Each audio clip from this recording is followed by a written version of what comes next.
goes, we just finished with who they are as far as fishes go and their basic characteristics. So now we're going to kind of transition into how they work. And so I'm going to go through a little bit of most of the systems for fishes. Nothing like you would do if you were taking a vertebrate physiology course, but I want you to get an idea of how these animals work. And there's not really a lot of things unique about them compared to other vertebrates. And so there's, the muscular system is going to be very similar to all the other vertebrates. The arrangement of those things are going to be a little bit different, but how they work is going to be the same. Of course, fishes have gills for respiration, so that's going to be a lot different than lungs as compared to some of the other vertebrates. So that's going to be quite a bit different. So we'll spend more time on that because that's unique.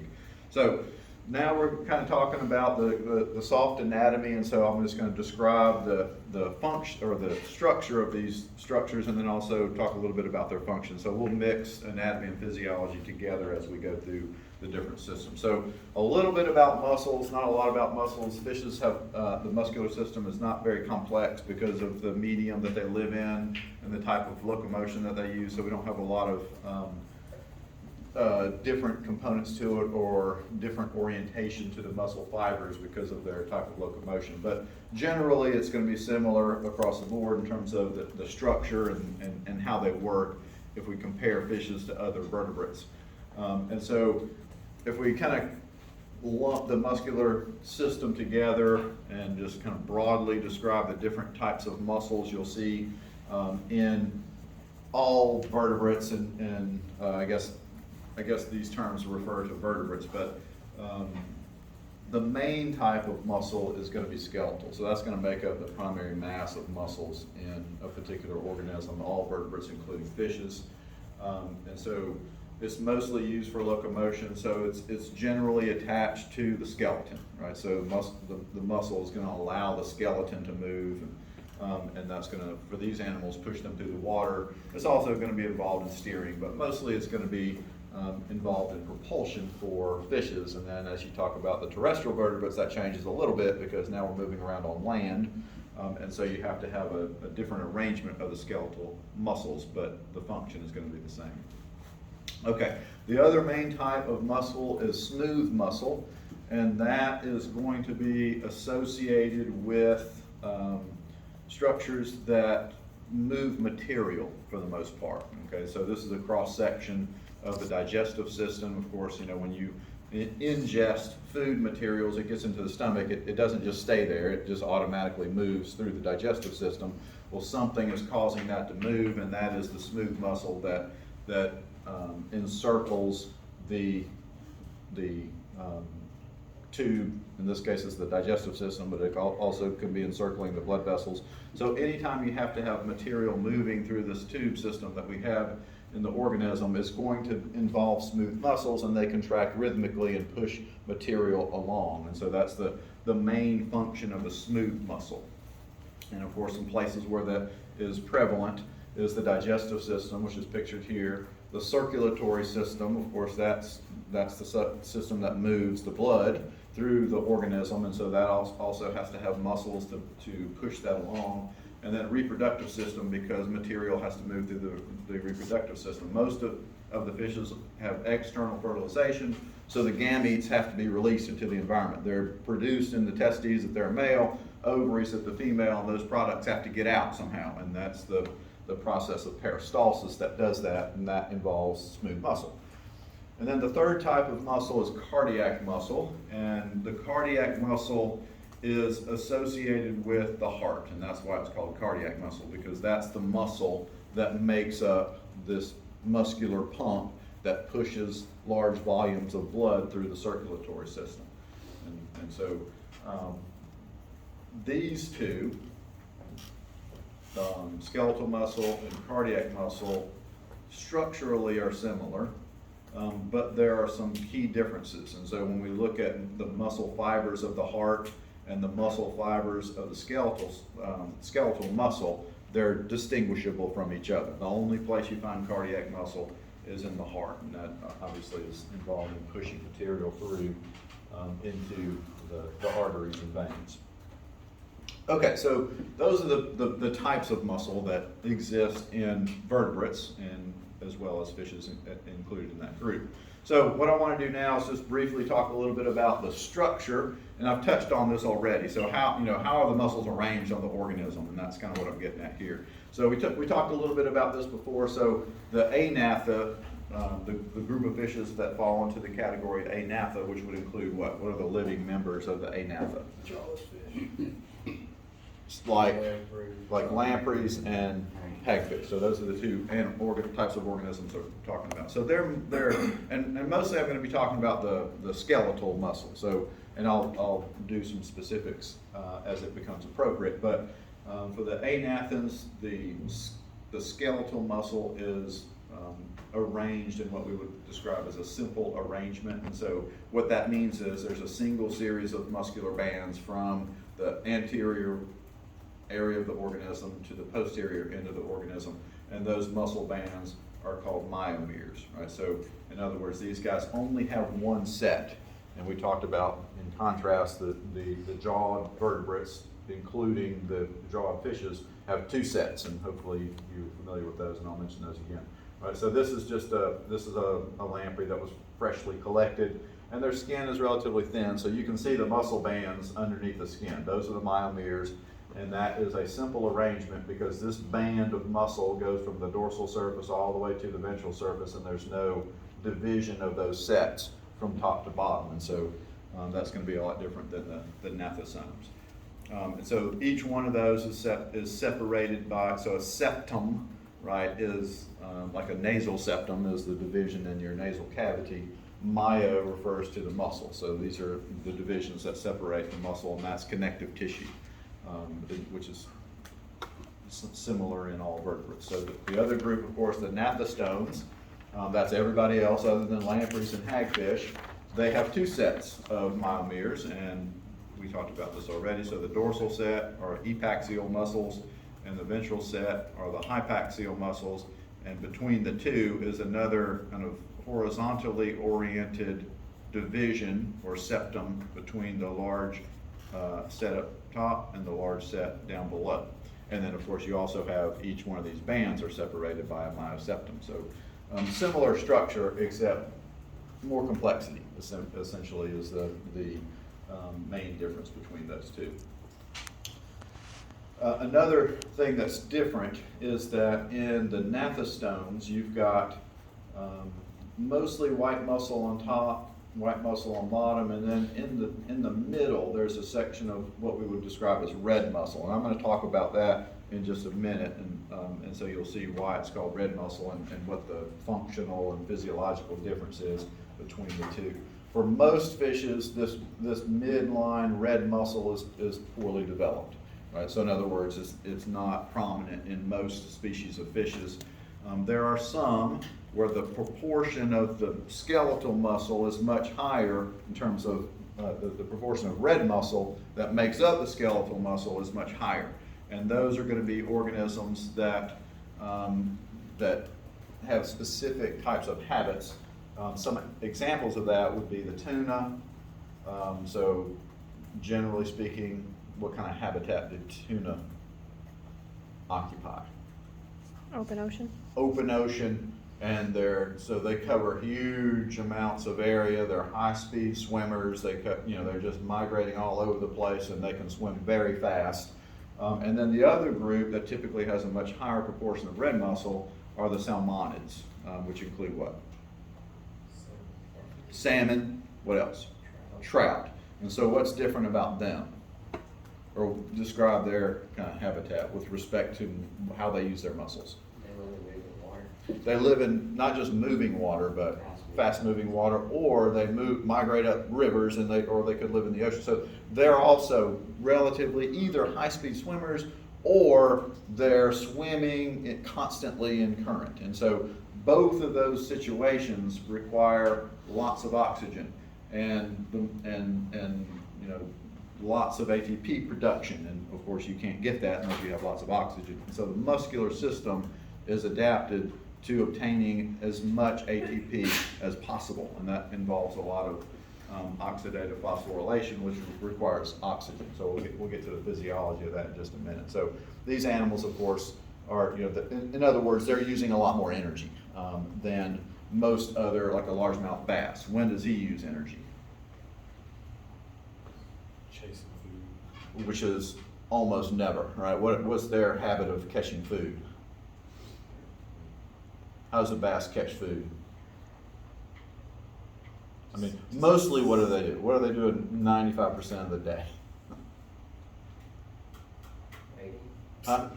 Yeah, they're doing nothing, this was my point. They're just sitting there waiting for something to come close enough, and then they go, and that takes 2 seconds, and then they get back to doing nothing. So their musculature is adapted to that, and so there's a different physiology in those two groups of organisms that require a different arrangement for the muscles. Okay, and so that's kind of what I want to get into now. So if we compare the white muscle to red muscle, there's some major differences, and so if we're just thinking about the skeletal muscle, for most fish, the highest proportion of that skeletal muscle is white muscle by a long shot. Most of them have very little bit of red, and so that's the main distinction, right? So for white muscle, what that means is it occupies, or what this statement means is that most of the musculature that is postcranial, which means what? Post means after, and cranial refers to the head. So most of that musculature behind the head is white muscle. A little bit different for the musculature associated with the head, because what's happening here for this largemouth bass is a lot different than what's happening here most of the time, right? So most of the time, what's happening here with the musculature is not a whole lot. But here, what's happening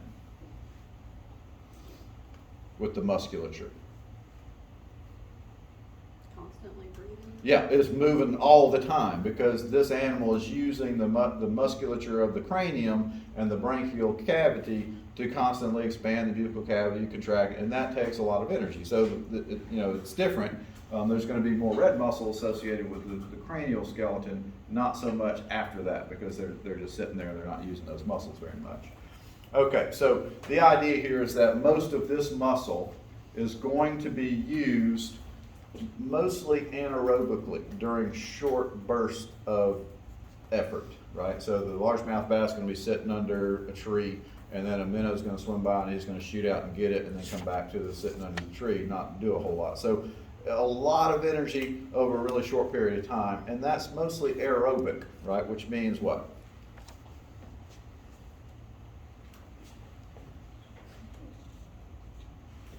What does aerobic mean? Anaerobic. What does anaerobic mean? Yeah, without oxygen, okay? And so it relates to the physiology of the musculature and the needs of the muscles, right? So the currency of energy for all animals is ATP. And the way we get that is by digesting that glucose. So these animals, or all animals, will ingest glucose in some form. For that guy, it's in the form of another animal, right? So he's getting energy by eating stuff. Bring into the digestive system glucose, and that molecule gets broken down into first pyruvate. Y'all remember that from freshman biology? And this process is going to produce ATP, but not that much of it. Does anybody remember the net amount of ATP that animals get or cells get? 10%. What is it? Is it 10%? Well, it's two molecules of ATP generated for the breakdown of glucose into pyruvate. And then what aerobic respiration does for us is take this, breaks it down into carbon dioxide and H2O, and that happens in another location in the cell. Anybody remember where that is? Do what? Huh? Oh, I didn't hear the question. So this process happens in the cytoplasm of all of our cells. This process happens in another location in the cell. Where is it? In the mitochondria, right? And that's why whenever, as freshmen and professors, we say, what does the mitochondria do? And everybody says, it's the powerhouse of the cell. And then you say, what does that mean? And nobody knows. That's what it means, right? In the mitochondria, this is happening, and that's also producing ATP, but a lot of it, right? And so, it depends on some things, but about 36 molecules of ATP get produced from that part of the process. Of course, this process requires something that this process doesn't. What is it? Oxygen, right? So you have to have O2. O2 has to be present for that to work, right? So in other words, this is anaerobic and this is aerobic. And you get a lot more energy if you break it down further, right? So, in relationship to that, right? So these guys don't have a lot of red muscle because they don't need it, right? Because this anaerobic respiration produces a little bit, but it's plenty to do that, right? If you're an organism that doesn't need to constantly burn ATP, then you produce a little bit of it and you're good to go until you need to go again, right? So this process is going to produce a lot more, constantly producing huge amounts of ATP. If you're an animal that's always swimming or swimming high speed, then you need that. And so you have the different physiology of the musculature and different morphology. So those animals have relatively little red muscle because the mechanisms of the red muscle are different, so that this happens, right? And so these guys don't need it so much. Okay, and so I'm going to change that. So generally speaking, these guys, the white muscle, so here's the white muscle, here's the red muscle. So there's a little bit of it associated with the vertebral column, and then there's more of it associated with the cranial skeleton because you have to have more ATP, right? So the fibers of the muscles in the white muscle, they don't lack myoglobin, they lack hemoglobin.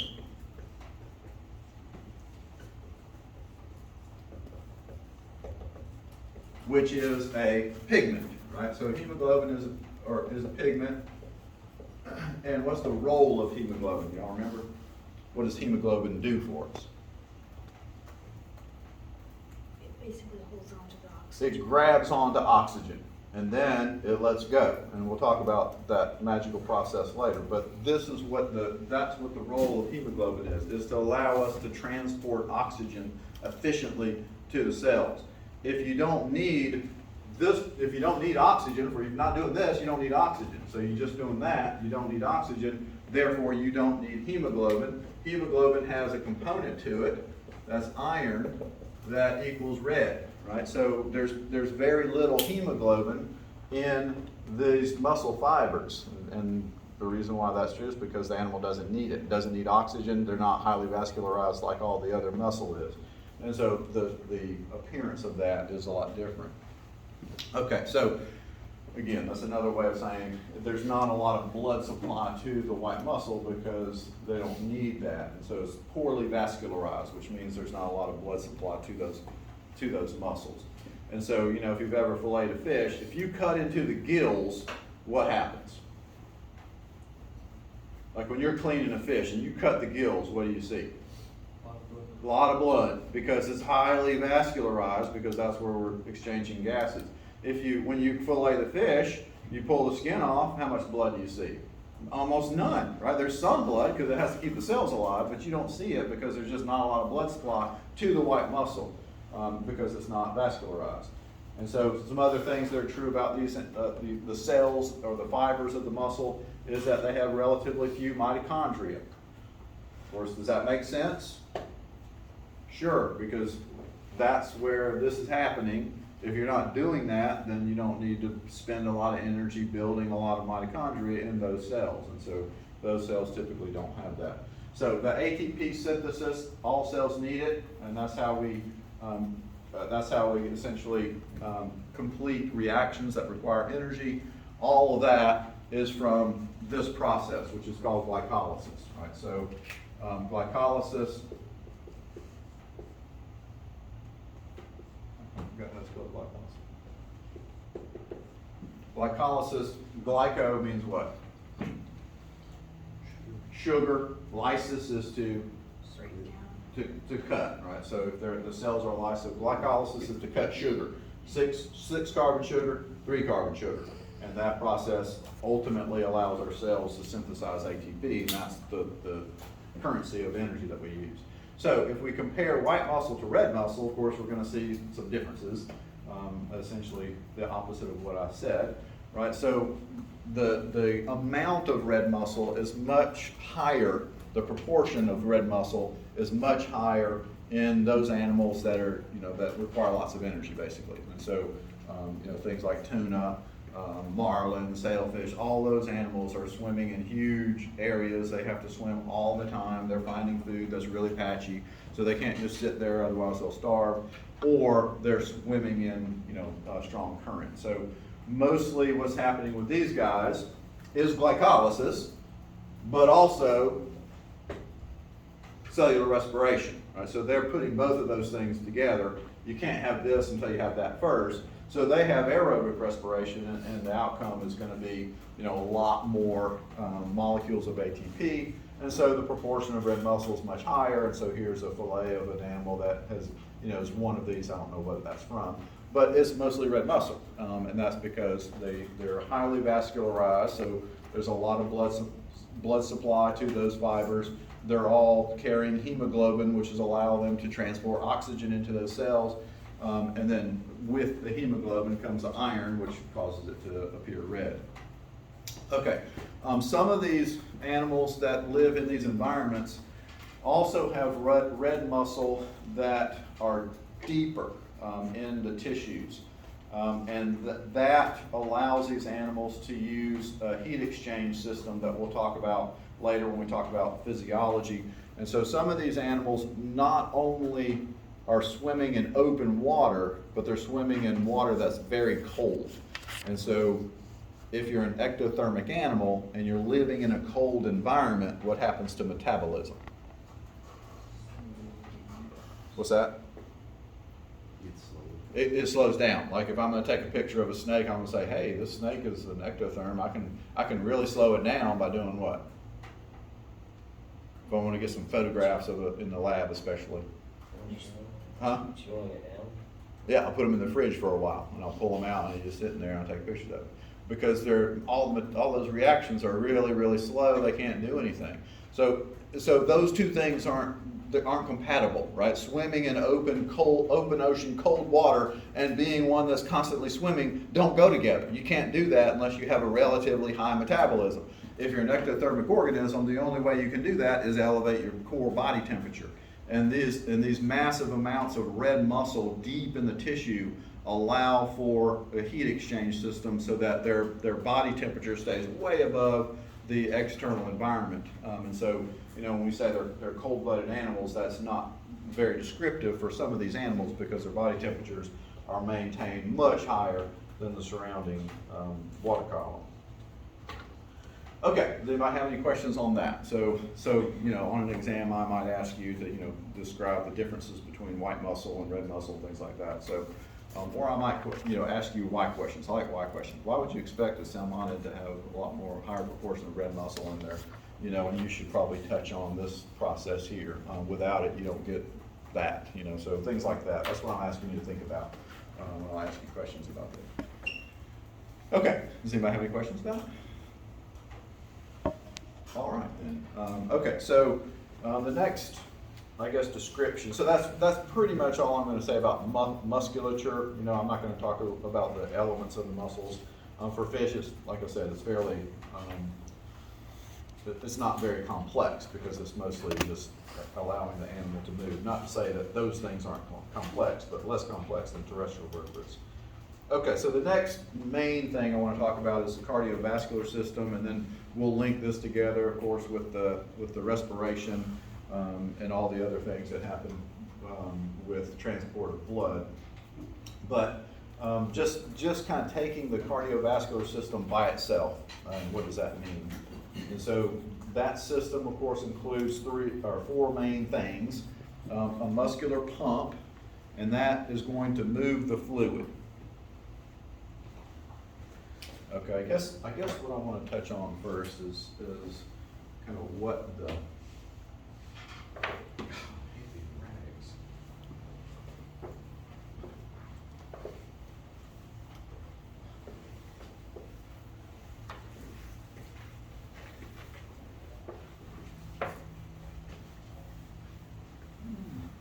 Okay, so just thinking about what the cardiovascular system does. Anybody want to? So cardio, of course, refers to the heart. Vascular is the system of tubes that transports fluid through the organism. Somebody want to just kind of generally propose a function of that? Why do we have a cardiovascular system? What does it do? Pumps blood It pumps blood, but why are we doing that? to get oxygen. To get oxygen, right? So why do we need a mechanism for moving it? So that we can have ATP as When you say we, who do you mean? organisms. More specific. How come an amoeba doesn't have a cardiovascular system? I get those who use aerobic respiration. No, it uses oxygen. It can use oxygen. It doesn't have blood. Yeah, my question is why doesn't it not have blood? Guess we're much bigger You're on to something. and more complex. More specific. You don't have to be complex. Bigger is the key. Why is bigger the key? Not just bigger, but how do we get bigger? When you were a baby, you were small. Now you're big. How did that happen? More cells. You add cells, right? So not just bigger, but a bunch of cells. Multicellularity is the reason why we have a cardiovascular system. If you're an amoeba, you don't need it. You do need oxygen. You do need nutrients. That cell needs all the same things that our cells need. But how is it getting it? What's that? Intracellular. Well, where is it? Where is it getting it from? Where is that? So in this amoeba is a mitochondria. And in that mitochondria, you're going to have cellular respiration using pyruvate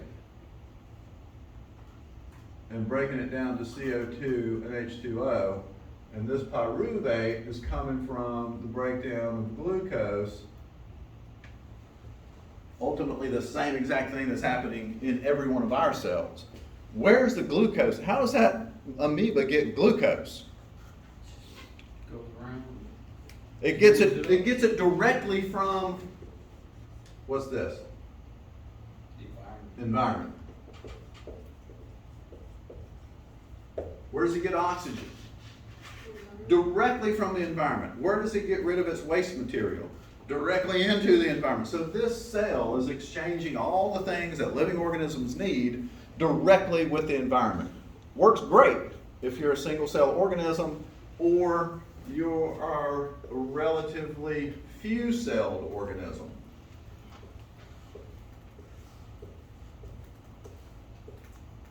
Like a nematode. Don't have circulatory systems. No, they don't need it. They're so small, they're just exchanging stuff with the environment. But you add a few more cells,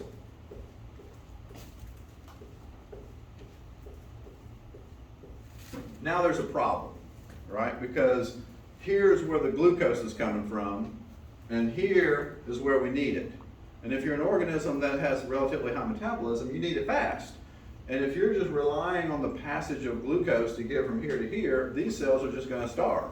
They're going to die. So as soon as you get multicellularity in the evolution of animals, you have to have some mechanism to transport stuff, and that's the cardiovascular system. And so the cardiovascular system transports food in the form of glucose protein, all those simple, the building blocks of all the biological molecules, it transports it to the cell so the cells can use it. Transports oxygen. It removes waste products, right? So everything that's happening in the amoeba is happening in the cells of multicellular organisms, but you can't just absorb it from the environment. It's not fast enough. You have to get it there. And that's what the cardiovascular system does. Okay, and so the cardiovascular system is made up of different components, of course, including the muscular pump, which moves the fluid, the arteries, which are relatively large vessels that carry blood that leaves the heart, and it's going where? Generally speaking. Once blood leaves your heart, where does it go? All the cells, right? So you got arteries, and then you've got veins, right? Which and it's a little bit misleading because we talk about arteries and veins as if they were separate things. They're not completely separate, right? Because this artery is eventually going to do what? Or the material that's going through these arteries eventually has to do what? It has to go back to the heart, right? So it has to go through the same vessels and then empty into the heart again. So the veins are those vessels that are carrying blood back into the heart. It's the same thing though, except there's something really, really important in between the two. And I'm simplifying this a little bit, but the thing that's in between the two are capillaries, which are really, really tiny vessels. And so in other words, this branches, into really, really tiny ones. And this is going to be kind of important in a lot of things that we talk about. And the key element of capillaries is they're so small that they can do what?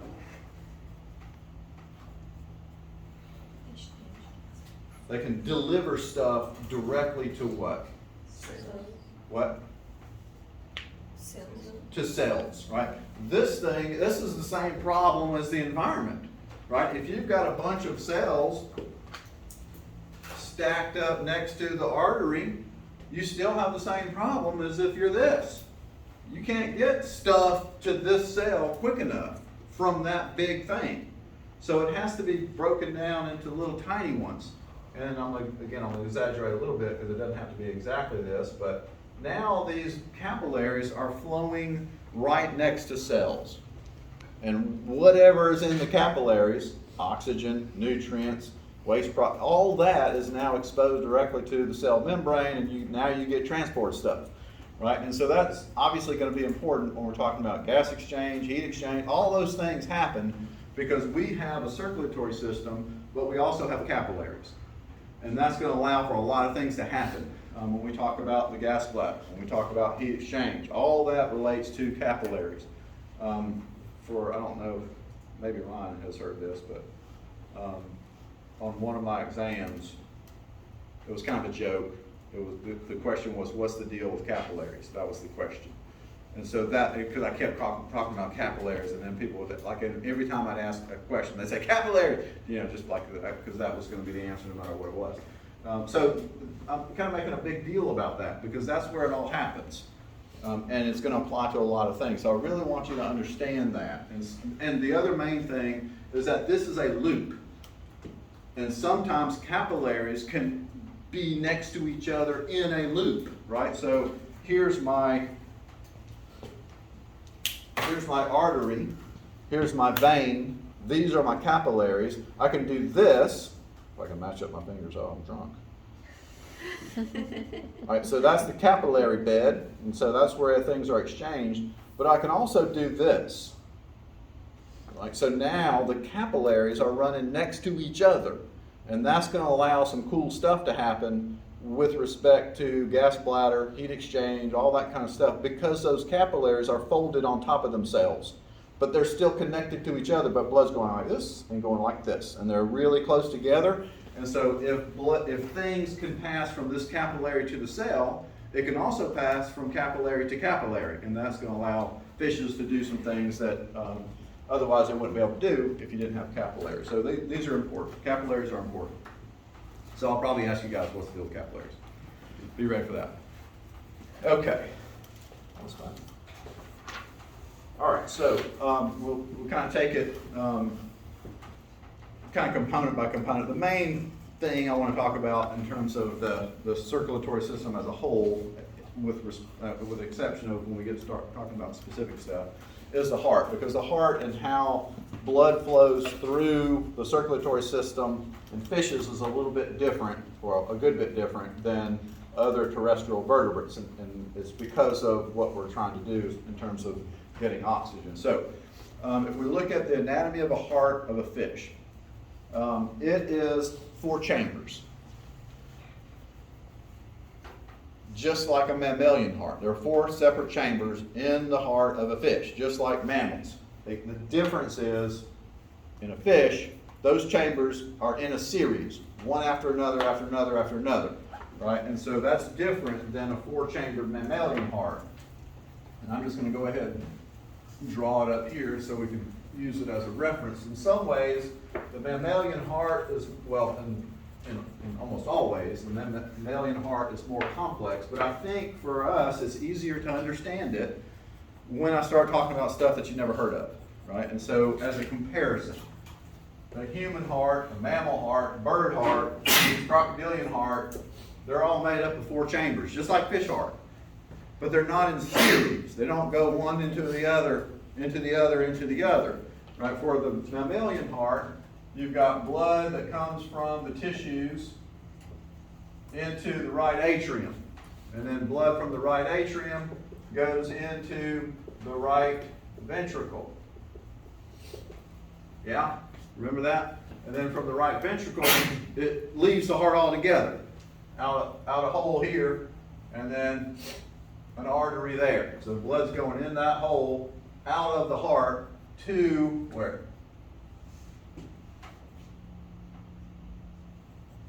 Left atrium. Huh? Left atrium. No, it leaves the heart, gone. Lungs.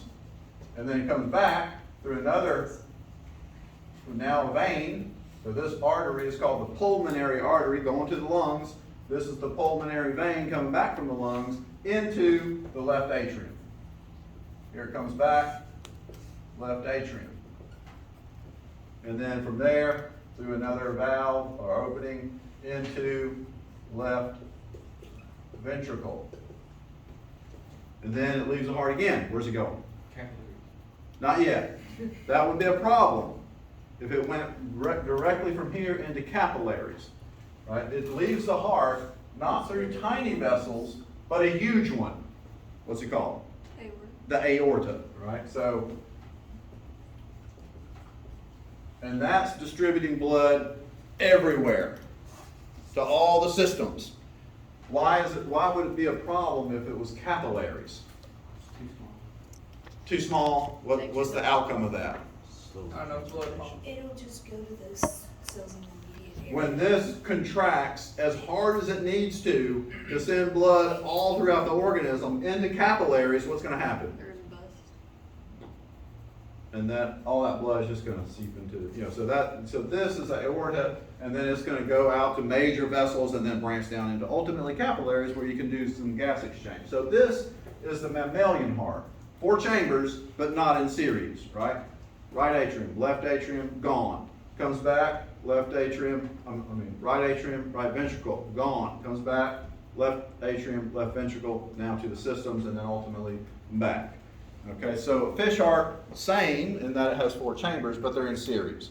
And those chambers include the sinus venosus. Okay, so one way to kind of help remember these terms is think about what they mean. Sinus is what? What does the sinus mean? If you have a sinus infection, what's going on? You have an infection of the sinus cavity. Sinus is a cavity, right? So sinus is a space. So sinus is this chamber, When you have a sinus infection, you've got bacteria growing like crazy in those spaces in your nasal passage. And it puts pressure on your brain and you go crazy and it's painful. Venosus refers to what? Veins. And so this sinus is receiving blood from the veins. And so, of course, that's after the blood has been through the tissue. So blood is flowing from the liver, for example, or the muscular system into this major or vessel, and that flows, so, and all the other veins collect in this chamber called the sinus venosus. From there, the blood flows into the atrium, which is muscular, and it contracts and pushes blood where? Into the ventricle, right? So blood is just flowing through this whole structure, sinus venosus, atrium, ventricle. And then you can see that the atrium is relatively thin-walled. There doesn't need to be a lot of muscle there. What kind of muscle would you expect to be there? Cardiac muscle, right? So it's lining that chamber, but it doesn't need to be a thick wall of muscle because the contraction doesn't need to be strong because the blood is just being pushed into the next chamber. This is the ventricle, right? So after blood flows from the atrium, it flows into the ventricle, which is thick walled, just like in mammals. Like our biggest, most muscular chamber of our heart is the left ventricle because now it has to push blood everywhere. And you have to have thick walls to accommodate all those muscles that have to contract all at once and push the blood out. So from the ventricle, the blood flows into the bulbous arteriosus, or conus arteriosus is another term you might come across. This applies to most fish.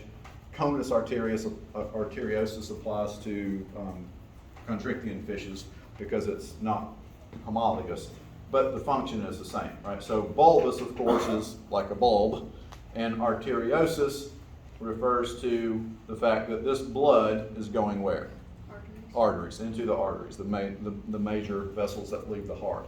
The function of that is to smooth the flow, right? So when the ventricle contracts, it's pushing blood out in a big pulse, but you don't want all that pressure to be exerted on these vessels all at once because that could lead to them being ruptured. And then the blood leaks out, and then therefore it's not transporting anything anywhere, and the cells are going to die.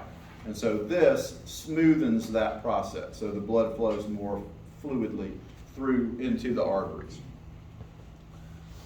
Okay, so as I said before, conus arteriosus in the chondrichthyan and sarcopterygian fishes, just because it's not really homologous to this particular chamber. Okay, does anybody have any questions on that one? For some reason I have the same thing.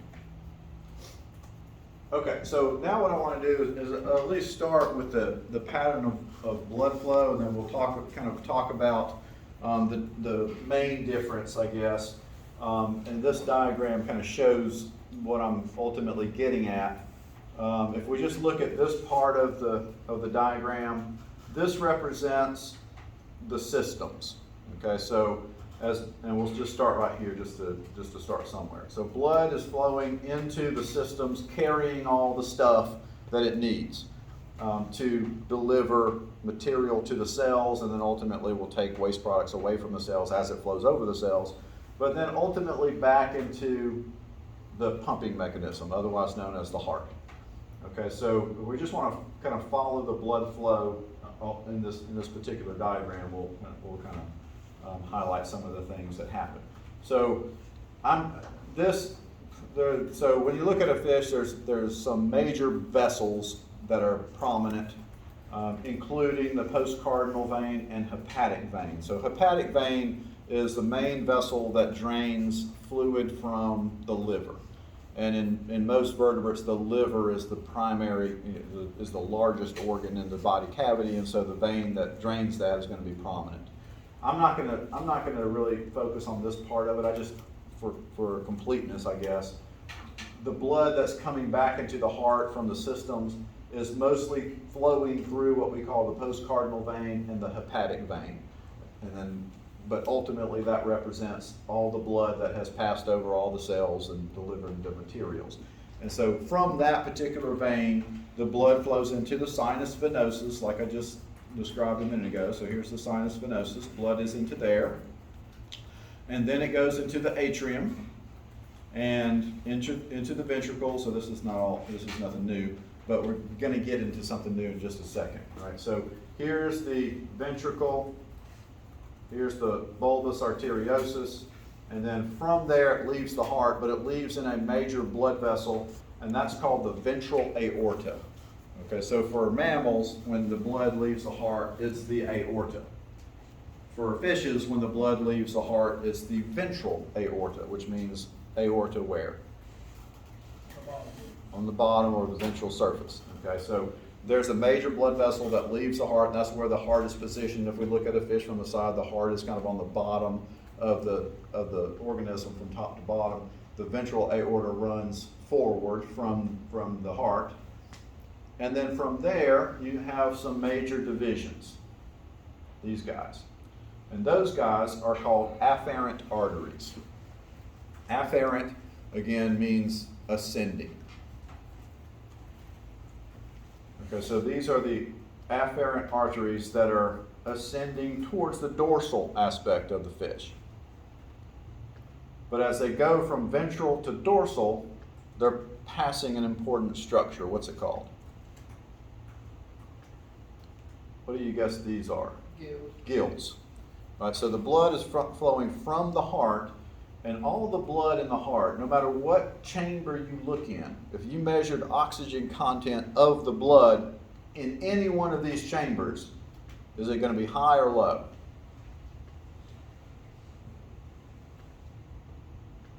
Did somebody say something? Well, Low? How come? because it's been used up. Because it's delivered all the oxygen in the blood to the cells. That's not the case over here, right? So in the mammalian heart, low oxygen, just came from all the tissues. Low oxygen, still the same. Leaves the heart, goes to the lungs, low oxygen. Coming back from the lungs, what? High oxygen, into the left atrium, left ventricle, all the cells. For fish, it's different, right? So it doesn't matter what chamber you're looking in, not much oxygen in that blood. The end for the day. And then I gotta have you guys wanting to come back next Tuesday to hear the rest of the story.